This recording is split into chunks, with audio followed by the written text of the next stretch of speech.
Okay, horse shopping video number 87. No, it's not 87. I don't know what number I'm on. Okay, so it's been a couple days since I made a video, and I've been kicking around the same thing, and I basically interviewed people.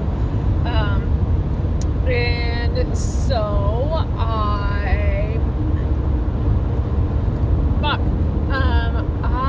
am gonna go see the Little Mayor again tomorrow, and for like a second date, I guess. And I don't know, I think I might buy her. So Thursday. Thursday was a rough day for me. It was like a big roller coaster.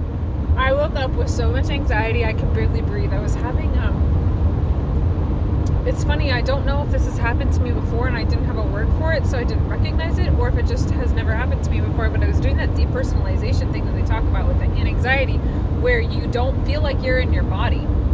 I felt like that way for a couple hours Thursday morning, and in retrospect, I think it wasn't just the horse thing that caused me to feel that way. It was like the really giant cherry on top that kind of pushed me over the edge.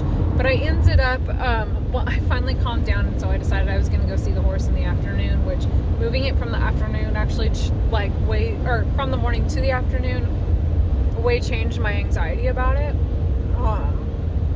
And then a Thursday night, I was like, I don't know, I feel kind of positive about this. So, which was weird, not how I woke up, right? And then I just talked to a few people, and they were all like, I don't know, this seems like it's rational. And I kept waiting for somebody to tell me, this is a shitty plan you've come up with here, April. Go find a better plan. And everybody was like, no, I think that might be a great idea. And the more I talked about it, the more I was like, by Friday morning, I was like, I don't know, this might actually be what I want to do. Because I think that in my game of priorities, I want the timing of the first time I get to ride is not as important as having a horse with a really good temperament. And this is the first horse that I feel like I got one. See, you can tell I'm already starting to use words that sound like I already bought her. This is the first time I felt like I found one that I was like, she has a decent temperament. Like, I kind of like her temperament. I do, and I've been thinking, so we went out of town for a couple days, and then we came back like 48 hours, something like that. Which I think is part of why I was so stressed on Thursday. And I was aware of that on Thursday. I was just I was just flooded. So point being, I just spent the last 48 hours just like thinking, and then I watched a video.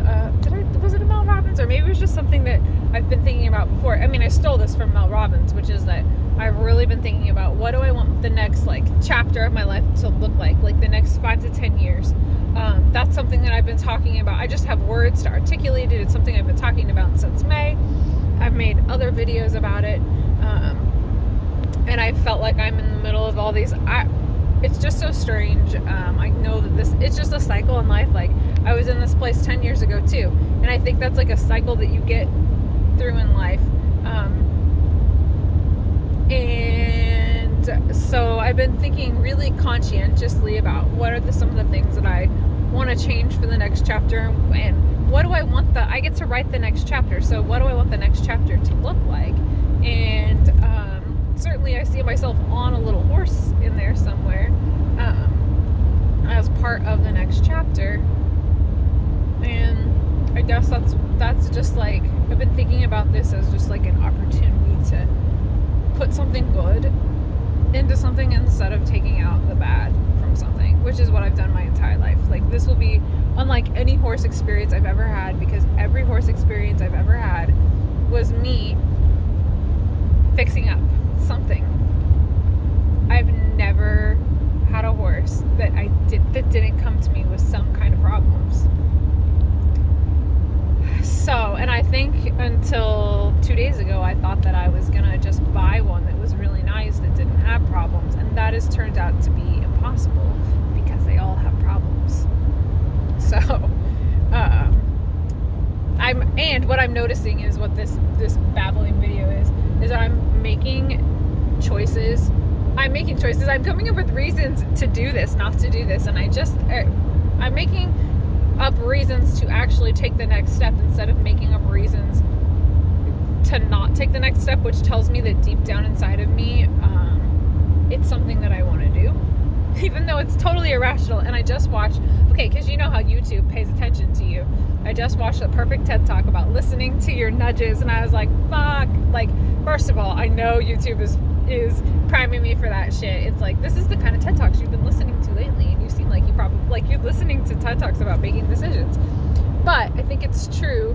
I feel like the universe is kind of just like poking me towards taking that horse home. And it's like, I'm gonna keep poking you. You can't see me moving my finger. It's like, I'm just gonna keep nudging you until you take that horse home.